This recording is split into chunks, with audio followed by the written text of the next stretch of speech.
All right, everybody. Thank you for joining me on the Talk Bridal to Me podcast. I am here with Sunflower Stems and Sweets. Her name is Kaylyn Myers, and she creates beautiful bouquets out of wood flowers, which is so unique to me. When I first landed on her Instagram page, I knew we had to have her on the podcast because I don't think there's anybody else in this area that does this. Am I right? Not in this area, I don't think. No, I do know that nationwide there are quite a few talented artists out there. I haven't been able to find anybody around. Well, what a neat niche to be able to bring. The idea of wood flowers is such a fun concept to me. Explain to us what they are in the first place to somebody who might not know. Yeah, so wood flowers is actually, it feels very similar to balsa wood. Very pliable. It's actually the root of a cactus dwelling, kind of desert dwelling plant. So it's really unique and special in that it doesn't need any water to be produced like a real flower, which to me is very cool, very important. And so after they take up the cactus, they cut it off and they make it into shavings, and then they use it's very similar to the tools that you use with like clay forming. It's just hand tools, and they shave them to the flowers. Interesting. Yeah. Because I was feeling them and I'm like, how did they even take, because I think wood flowers and I think like you cut down a tree. Yeah. And you make the flowers out of that, but it's actually part of the cactus. Is that what you're saying? Yeah, it's the root. Okay. Yeah. That's so interesting. It is very interesting. It's an interesting concept, and I'm curious how whoever first created it came upon it. Yes. Yeah. Absolutely. Well, how did you get started with this then? It's a very random, very happenstance of a hidden talent for sure. My cousin was getting married, and I always loved flowers. They're a very special thing, flowers are. And I was kind of going to craft stores, looking at the fake flowers, and kind of, she's a budget bride. And a lot of us out there are budget brides. Yeah. And fake flowers are not that cheap, not that affordable. Yeah. So I was just cruising the internet, and I found these, and I was like, they're a great deal. To get, you can get like $25.50 for the price of like $25, for instance. Wow. Whereas $25 is going to get you maybe 3 bushelsfuls at a craft store. So it was really interesting. I was like, well, I have to give these a try. And I was looking, and I was like, I can get any color I want out of these. Yes. And her colors were purple, and I was like, sometimes you get a really ugly purple at a craft store, and I was like, I can give her any color she wants. And it just kind of, it went from there. Yes. Yeah. Absolutely. So when you first purchase the flowers, do they come colored, or do you have to color them yourself? They come raw. There are some out there that sell colors, but my goal for a wood flower is to make it look as much like a real flower as I can. Meaning making a sunflower, you're making the center darker, you're making the petals yellow, whereas if you buy them pre-colored, they're probably all going to be one color. So all are going to be yellow, or the whole flower's that makes green sense. Or whatever. So I take them in their raw state, and I will do a dip dye typically, and then after they're dry, I will add hand elements. Oh my goodness. How long does it take you to do one single like flower bud, or does it depend on the color and the type of flower? It depends on the type of flower. So a lot of real life flowers have multiple tones, or they'll have almost like a ombre effect. Yes, a gradient. Yes. Yeah. So I will say to just initially dye a flower, it's very quick. Unless I will say roses or certain things that have, for instance, this rose, how it has the curled petals. Yes. If you dip dye it, they'll unfold. Oh. So I personally use hairspray. Oh. And I'll spray hairspray on it, and it's like a locking spray that they won't uncurl. It's very interesting. It's an interesting concept, but so that flower will take just a little bit longer, maybe an hour longer. Dipping them is instant, and then I let them dry for a day, and then I will start to add my hand implements to it. That's amazing. Yeah. Some people are really good at air spraying. Okay. I've tried it. I don't have the patience for it, I will say. Like an airbrush gun? Yes. I got the whole setup for it, and I was like, nope, can't do it. So This is not for me. Yep, I stick to just the hand brush. Wow. Yeah. So far, it's worked out. So. Yeah, obviously. So for the roses, when it comes to doing the like the hairspray, how did you learn that, or do you just watch YouTube videos? So when I first started, I was trying to make them as unique as I could. Yeah. I didn't want to like a fake flower. They're some of them are very, very cool fake flowers, but others times they look like a fake flower. Yeah. You know.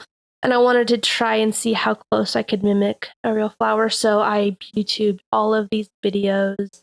There are a lot out there, how-to videos. So they have, my main source is a source called Oh You're Lovely. Okay. And she is an amazing artist. She has all these how-to YouTube videos, and she has been a godsend.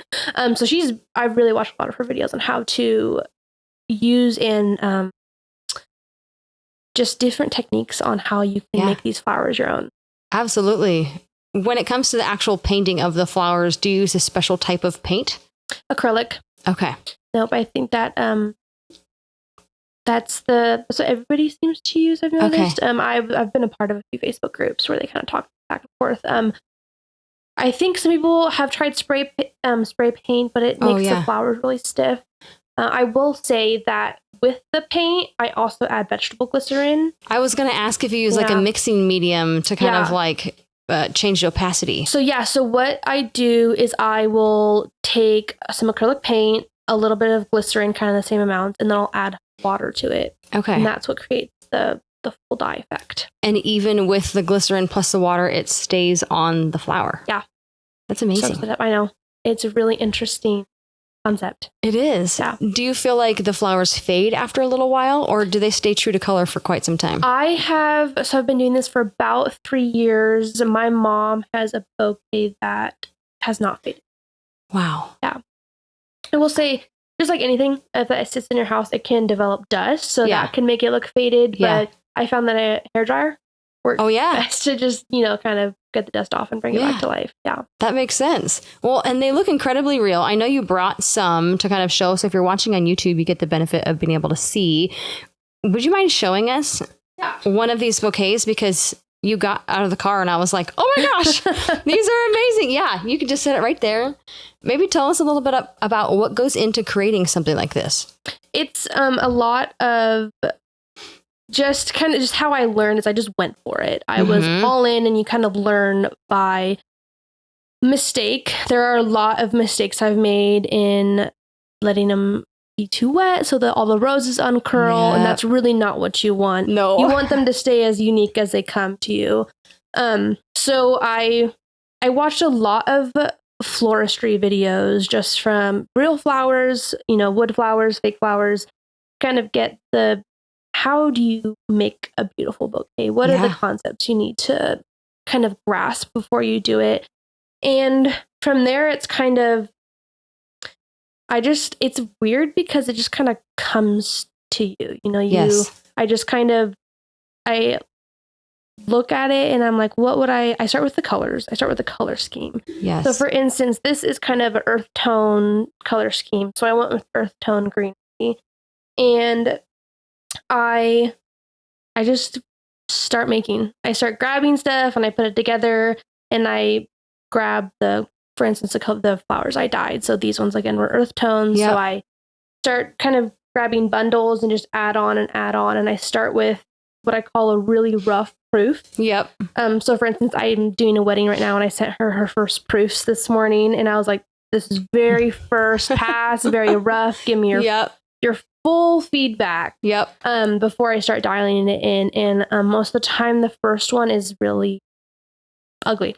And so I just, sometimes they're really unbalanced. I have a really huge clump of greenery here, and all my flowers are over here. And it's just kind of, I start with the rough piece and I try to just adapt and change that one versus starting from scratch. Wow. It's a very weird process because I don't really have a process. I just kind of go for it. Yep. Yeah. And that's okay. Yeah. I think sometimes really good art is created when we just kind of take some colors and look at it and say, okay, what's going to go with this, and start just playing.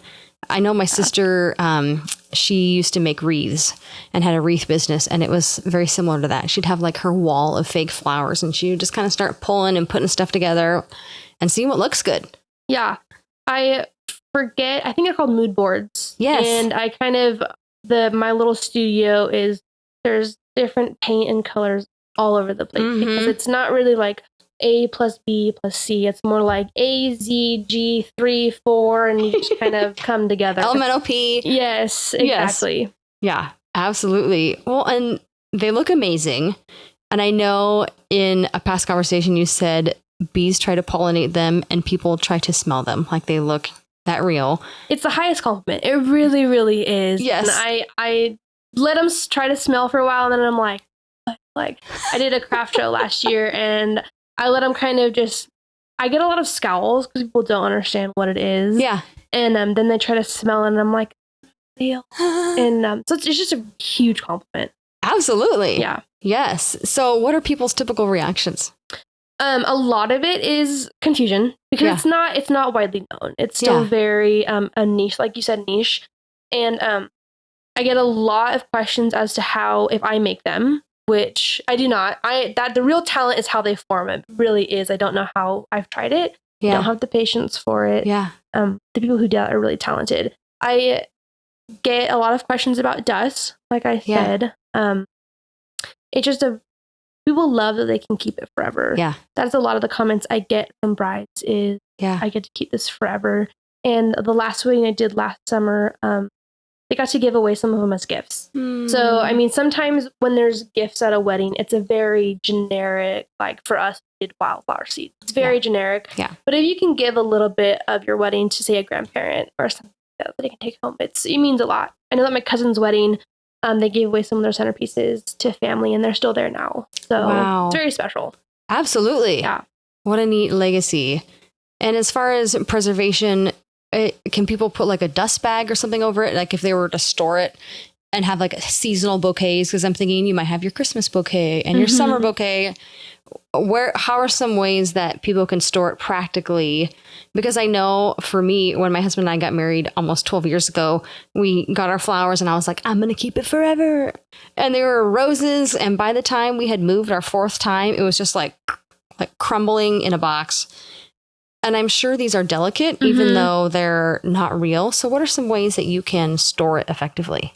It's something that I haven't experienced yet, because I know that for the people who have kept their weddings, they're either on the wall or they're on a wedding bouquet, for instance, isn't like, it's not necessarily a seasonal thing. Sure. My grandma has a wreath that I did for her, and she keeps everything in a bag in the basement. So I haven't heard things that have gone wrong. I will say that since they're wood, I am more than happy to replace the piece if it cracks. It's because I dye them, I can get that exact color again. Yeah. So I haven't experienced any complaints about things not keeping. Yeah. I will say if they will crush. I mean, it's still a delicate piece of floral pieces. Wood crushes and can crack and that sort of thing, but they're easily replaced. And absolutely, I just send replacements if that happens. That's a great thing. Yeah. I love that. What are some other benefits to using wood flowers as opposed to real?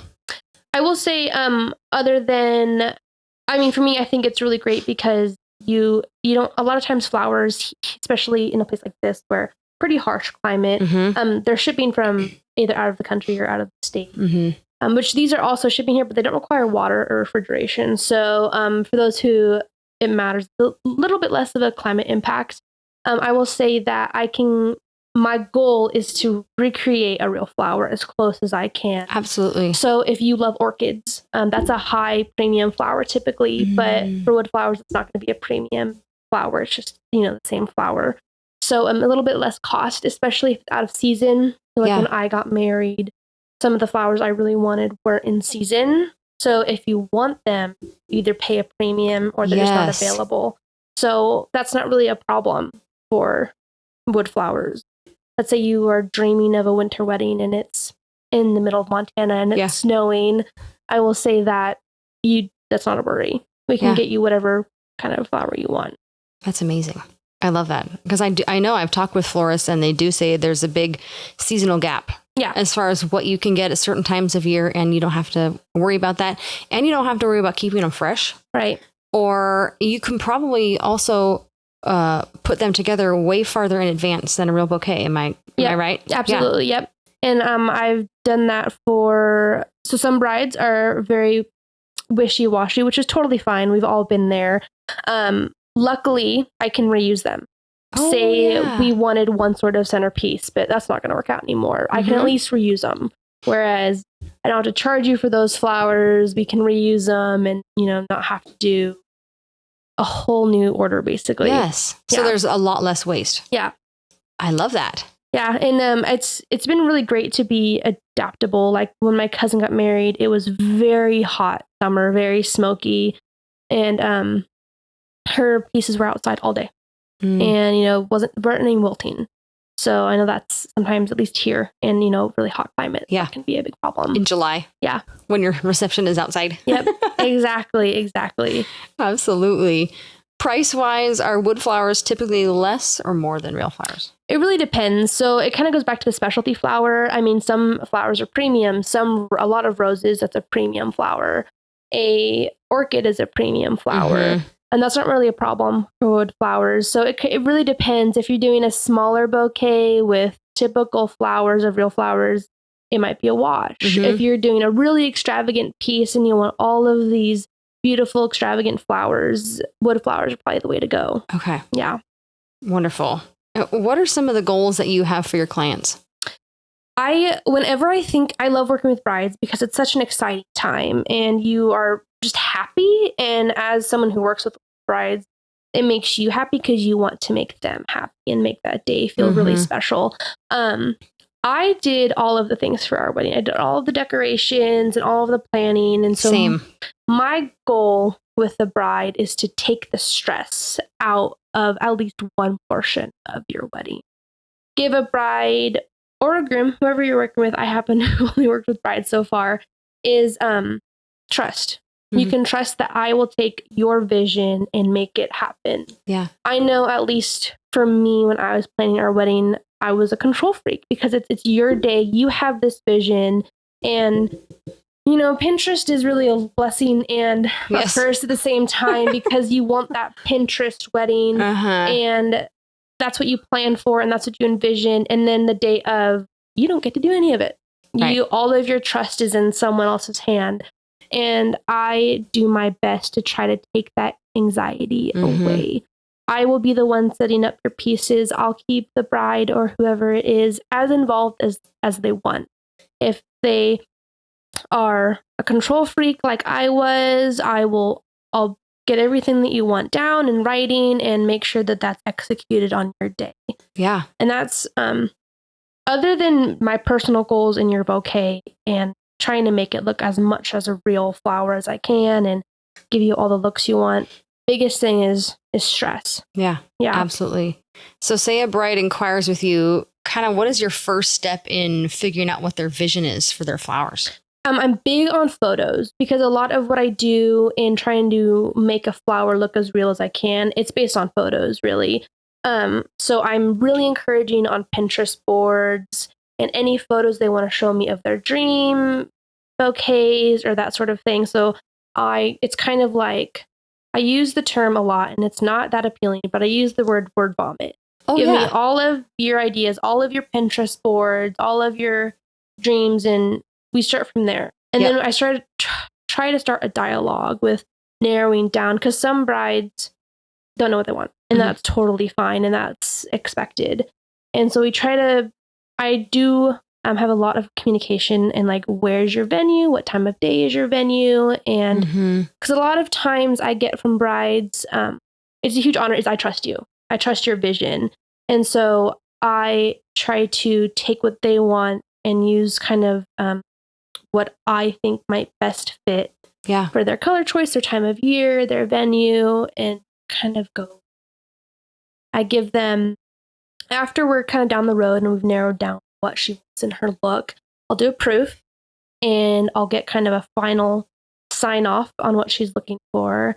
And then I just take it. And I try to give them a little bit of surprise, as in not stress surprise, but like at this point, you know what you're getting, you know what it's going to look like. I got it here. And, you know, trust me, and it'll turn out the way you want. Yes. Yeah.